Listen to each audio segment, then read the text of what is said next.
but we're going to do some buy, sell, hold, avoid. We're going to get into it. So, Nate, let's start it off. Devon Achane from the Miami Dolphins. He plays running back. What are we doing, I guess we could say? Yeah, he sure does play running back, and he averaged over 7 yards per carry last year, Mike. That he did. His efficiency was crazy going off that stat right there. He does have an older running back ahead of him. He does have a running back that just got drafted. Day 3, mind you, but some people will tell you that they traded a 3rd-round pick for next year, so it counts as day 2. So there's some competition in that backfield maybe. But I'm holding on to Achane because I don't really know how this is all going to work out, but I know it's going to be exciting, and I know that when he has his big games, he's probably going to win me my week. At this point, you've probably acquired Devon Achane for less than he's now valued, which means why not just hold on to him and see what happens? Now, if you can make a move where you trade Devon Achane and you're kind of upgrading at running back, or you're not really downgrading too much, but you're getting someone more consistent, I'm okay with that move. I'm okay for kind of being risk adverse with Achane. He's a bit more of a risky running back, but that upside that he gives you, there's not many other running backs in this league currently that give you that kind of upside.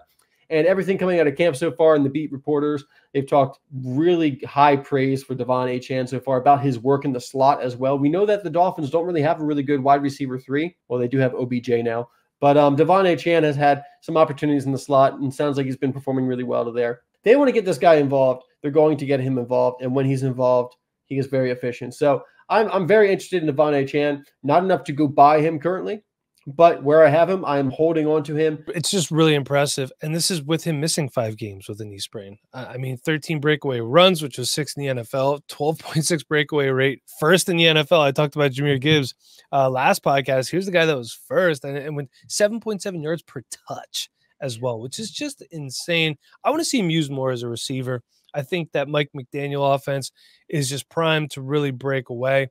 Running back 24 last year, 5th in points per game with 17.3. Just absolutely fantastic. And yeah, it's just too early for me to move him. I don't know if anyone's avoiding him, but I don't want to sell him. Might be a little bit too expensive to buy right now too, unfortunately. Let's move on. Let's talk about a player we're buying. That's Zay Flowers from the Baltimore Ravens. Look, I like Zay Flowers, okay? And he's really coming to his own with the Baltimore Ravens. He was wide receiver 30 with 12.9 fantasy points per game. Nate, I think you and I both think he's going to take that leap from year 1 to year 2. Got a good connection with Lamar Jackson. 858 yards receiving, 5 touchdowns and 77 receptions. It's really good for a rookie. Mark Andrews was absent for 7 games last year. I feel like having him there takes coverage away from Zay Flowers. That's what you want. And a young second-year player, he's going to contribute this year and beyond. This is the type of player I target on competing teams. I love guys like this, younger guys who are going to help me this year and next year and the year after that, and possibly the year after that. So he's player 54 in Superflex on Keep Trade Cut. He's valued around players such as Michael Pittman, Tank Dell, and DJ Moore. And Nate, put your Baltimore bias aside. Would you rather have Zay Flowers or Tank Dell? You know, I was thinking about this just because of the competition on the offense. I think I'm going to lean Zay Flowers, but it's really close. I would too. I would too. I think we could safely say Zay Flowers is the best wide receiver in Baltimore. Tank Dell, who I like, I do not think he's the best wide receiver in Houston. I think that is Nico Collins. And we got Stephon Diggs down there as well. There's also, here's some trades. Rhamondre Stevenson in a 25-second for Zay. Yeah, I'm also buying Zay Flowers because I'm a big fan of him. I think he's got pretty decent value right now. I don't think he's like a great value buy, but I think his value is certainly fair. I'm also expecting that sophomore season jump. His rookie season was really good, Mike. And I don't think people realize just how good his rookie season was. He had 206.4 fantasy points last year. Okay. That's insane. Which is the 20th best rookie wide receiver season in the past 10 seasons by fantasy points. Only 21 players have even surpassed 200 fantasy points in the last 10 seasons. He hit that threshold. And maybe that doesn't sound very impressive over the last 10 seasons, 20th, and means there's 19 guys ahead of you. But that's a better rookie season than Chris Olave, T. Higgins, Devonta Smith, Brandon Ayuk, DK Metcalf, Drake London. Zay Flowers was very productive last year, has a 2-time MVP as his quarterback, and looks like only going to get better in this offense as the entire offense gets more comfortable in the second year of Todd Monken. I talk about the Todd Monken offense all the time. I have big expectations for them. Some costs that I have here: George Pickens, T. Higgins. I think very fair values compared to Zay Flowers, but I could absolutely be swayed to take Zay Flowers over both those guys. T. Higgins, obviously the number 2 to Jamar Chase, and going to be a free agent next year. George Pickens, I don't know how I feel about that offense as a whole. We got some quarterback questions there. Brian Thomas Jr. in a third. Would that get me Zay Flowers? I'd be very interested in that. And then after all this commotion goes away with Jordan Addison, would I be able to move Jordan Addison for Zay Flowers? Might add something on top. Third-round pick. I would love if I could get that done with that. A second-round pick, be a bit more wary. Give me someone back on top. Yeah, I like that too. I mean, we know Zay is the number 1 wide receiving target there in Baltimore. And Minnesota's got a lot of good receiving targets with Justin Jefferson, TJ Hawkinson. Yep. I feel like, a lot of people overlook Zay Flowers because of the negative connotations of a Baltimore wide receiver going back years. You know what I mean? The whole Lamar Jackson can't throw thing. Yeah, ridiculous. Look at Lamar Jackson's stats. He can throw. He can throw. Nate, start me off on this one. Jacksonville Jaguars wide receiver Brian Thomas Jr., the rookie. Yeah, I'm holding on to Brian Thomas right now. Willing to sell because I think his value has risen a bit higher than I initially thought it would. He's actually right next to Mark Andrews on Keep Trade Cut. Interesting. So if you can move Brian Thomas for Mark Andrews, that is a deal you should make 10 times out of 10. Absolutely. So go see, if you have Brian Thomas Jr., go see if Mark Andrews' owner is interested, because that would be great.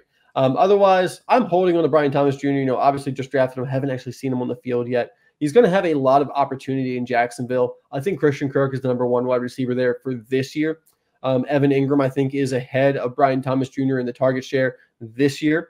But after this year, the stage is set for Brian Thomas Jr. to be the number 1 wide receiver for Trevor Lawrence, who I think is an incredible quarterback. Big potential for Brian Thomas Jr. I don't know what the expectations should realistically be this year, especially with Gabe Davis being there, kind of playing a similar role to Brian Thomas as, kind of that X outside receiver. We know Gabe Davis, as good as he is, as inconsistent as he is, I think Brian Thomas Jr. is going to have plenty of opportunity, and he, by the end of the season, should be, a large part of that offense. I think, like I said, Kirk, Ingram there first, so it might be a little bit of a build-up for Thomas, but he's got big things ahead of him as well. So I'm just holding him right now, kind of see what happens.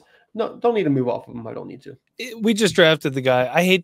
I'm not a big draft a player just to trade him. I don't really like doing that. Every time I've tried to do that, it's just backfired on me, so I don't do that anymore. Just out of curiosity, is anybody avoiding Brian Thomas Jr.? I don't think so. I don't know why they would. If you are avoiding Brian Thomas, let us know in the comments. Yeah, I would love to. I'm just curious if you are and why. It just seemed like he was going in that 108 to 110 range, which seems like a really good spot for him. Love the offense. Like you said, look, good offense down there. Doug Peterson's doing really good things with that team. So definitely holding on to Brian Thomas Jr.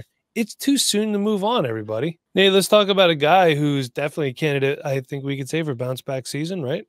Absolutely. New England Patriots running back Rhamondre Stevenson. He's coming off a down 2023. He missed some time with a high ankle sprain, and he also missed some time with a horrid offense. The New England offense last year was just bad. He did still average 4.0 yards per carry and 6.3 yards per reception. He finishes running back 35. He averaged 12.1 fantasy points per game. But, look, 2022 wasn't that long ago. 210 carries, 1,040 yards, 5 touchdowns. Oh, and 69 catches, 421 yards, and 1 touchdown when he finishes running back 7. Check out his competition, Nate. Antonio Gibson, JaMychal Hasty, and Kevin Harris. I think we could say that Rhamondre Stevenson is better than all those guys, right? By far. Though I've always been a kind of a fan of Antonio Gibson the last couple of years as pass catcher, but we know Rhamondre Stevenson does that very, very well. So yeah, I'm not sure what role Antonio Gibson is really going to fill there. At least he's a good, competent backup if anything would happen to Rhamondre Stevenson. But he's player 93, which is running back 17 on Keep Trade Cut. He's valued around players such as Christian Kirk, Michael Penix Jr., and Terry McLaurin. So some trades I saw: Christian McCaffrey for Rhamondre Stevenson and Saquon Barkley in a Superflex league. I don't know if that gets it done for me, but that's not a bad offer, I will say. CMC's production is just, we talked about this on the last podcast. Like, he's just someone that's probably going to die on my roster.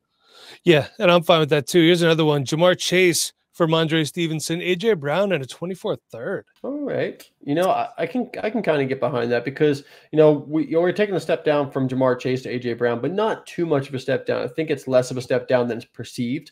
So getting Rhamondre Stevenson and a third on top of it, not bad. Yeah, that's what I got, Nate. What are you looking at for buying Rhamondre Stevenson, if that's what you're doing? Yeah, I put a trade together here. Kyle Pitts in a second for DK Metcalf and Rhamondre Stevenson. That way you get a wide receiver and a running back if you're looking to move off of Kyle Pitts. Or if you want Rhamondre Stevenson and you have Jalen Wright. I'm not a huge fan of Jalen Wright myself. You might be if you drafted him. You might not be if you drafted him, but you just drafted him for value. Go ahead. Let's see if we can, move Jalen Wright and something for Rhamondre Stevenson. It might not even be that much that you have to add on to Jalen Wright for Rhamondre Stevenson. There are some people who are pretty big fans of Jalen Wright. It's a crowded backfield there in Miami. Give me the guy who's going to get a ton of volume in New England because he's caught 69 passes 2 years ago, 38 last year in just 12 games. Rhamondre Stevenson gets a lot of reception work, and I expect the offense to be better, like you mentioned, Mike. And last year, only 4 touchdowns. Through his 3-year career, only 15 touchdowns total. He's got to score more touchdowns this year. If this offense is any bit improved, he's going to find the end zone more. All right, let's move on to our next one. Let's talk about Carolina Panthers wide receiver Xavier Legette, another rookie. Nate, what are you doing? Just like Brian Thomas Jr., we're talking about him, another rookie wide receiver drafted around the late first, early second. I'm holding on. And Xavier Legette, actually, depending on when you drafted, sometimes he was falling to the mid to late second. Some people were pretty off on Xavier Legette. I'm a pretty big fan. I do understand the risk that comes with Xavier Legette being a late breakout, going to an offense that we didn't see a lot of production from last year outside of Adam Thielen. But I think Xavier Legette, his skill set complements Deontay Johnson's pretty well. And from what we've heard from that coaching staff so far, how they plan to use Xavier Legette, they plan to play to his strengths rather than pigeonhole him into the wide receiver position and make him play like an all-around wide receiver when he is not yet that. So they're going to let him be a big, fast, strong guy, as they should. And if he can do that, he has a lot of potential to continue to develop and grow. We saw DK Metcalf come into the league, big, strong, fast, was not an all-around wide receiver, had to continue to develop over the first couple of years of his career. I don't know if Xavier Legette is the next DK Metcalf, but he's also going to have to develop a little bit over the first couple of years of his career. And if they let him, do that and not force him into a role that he's not ready for, I think there's big things ahead for Xavier Legette. So I'm going to hold on to him for right now. He was a first-round pick in the NFL. I don't want to give up on this guy just yet. Hey, I understand he's first-round pick on a bad team, but this is a team that's investing a lot into the offense. Bryce Young coming in for another year. I love the Deontay Johnson acquisition. Adam Thielen, I'm not saying to go buy Adam Thielen, but he's a good guy to have for a younger quarterback. Those older veteran receivers working with a young quarterback a lot of times turns out well. We got an offensive-minded coaching staff here. Dave Canales was a former Tampa Bay offensive coordinator when Baker Mayfield had a resurgent season. And Sean McVay, one of his disciples, and Brad Isdick is the offensive coordinator. So these are 2 really good offensive-minded guys. They're going to be coming in working with Bryce Young and these very young and in some cases older wide receivers. Hey, I mentioned in a previous podcast, people are always like Xavier Legette or Ricky Pearsall. Give me Xavier Legette. Okay, I understand the lusting for Ricky Pearsall, but give me a guy who just has more opportunity right off the rip. I'm not worried about the 5th-year breakout. Some people were, and I think he's more talented than Jonathan Mingo and Terrace Marshall. That's probably a safe bet. I think he's going to push those guys out. Could we say that maybe Terrace Marshall doesn't even make the team? We got one last one. Let's talk about new Kansas City Chiefs wide receiver Marquise Hollywood-Brown. I was kind of hedging back and forth on this one, Nate. I thought about selling him. I don't know what I'm going to get. I don't think I'm going to get what I want to get. Yep. And that's the problem. I don't want to avoid him because you don't really want to avoid a player from this offense. You feel like you're doing your team a disservice. But then buying him, I think, could be really, really tricky. So we're just going to go ahead and hold him. This can either be his time to really shine, or he's going to have his good Kansas City year, then go somewhere else and suck like Juju Smith-Schuster. I don't know. But if he has that good Kansas City year, then you could sell him. And there's opportunity here. Rashee Rice, who we like, he's still just going to be a second-year player. You got Xavier Worthy, who's a rookie. And Travis Kelce, who is one of the greatest players of all time at his position. He's obviously going to be target number 1. I know he's smaller, and everyone's like, oh, he's smaller. He's going to play in the slot. Let's not forget, some of the first times that we saw Hollywood-Brown was him catching deep passes from Lamar Jackson against the Miami Dolphins. Nate, I'm sure you remember that. I think a quarterback and offense upgrade should be good for him. Like I said, I want to avoid, but I think he could put up some numbers. Nate, what say ye? Yeah, I echo a lot of what you said. It's hard to avoid him. It's hard to sell him, hard to buy him right now. He's got good potential for production this year, but a little bit capped because of how Mahomes likes the ball around, that there are other legitimate pieces on that offense. But in the 2 years before the last year, because last year he dealt with really poor quarterback play at the beginning of the year. But the 2 years before that, he's been a top 30 wide receiver in points per game. So he has been productive. Never really that top tier wide receiver, but he's been a very productive wide receiver 3, wide receiver 2 some weeks. So, a good flex play, I would say, rather than a guy you really want to have into your top 3 if you're a league contending team. But a really good flex play. This year, he might have his best year, being with Mahomes.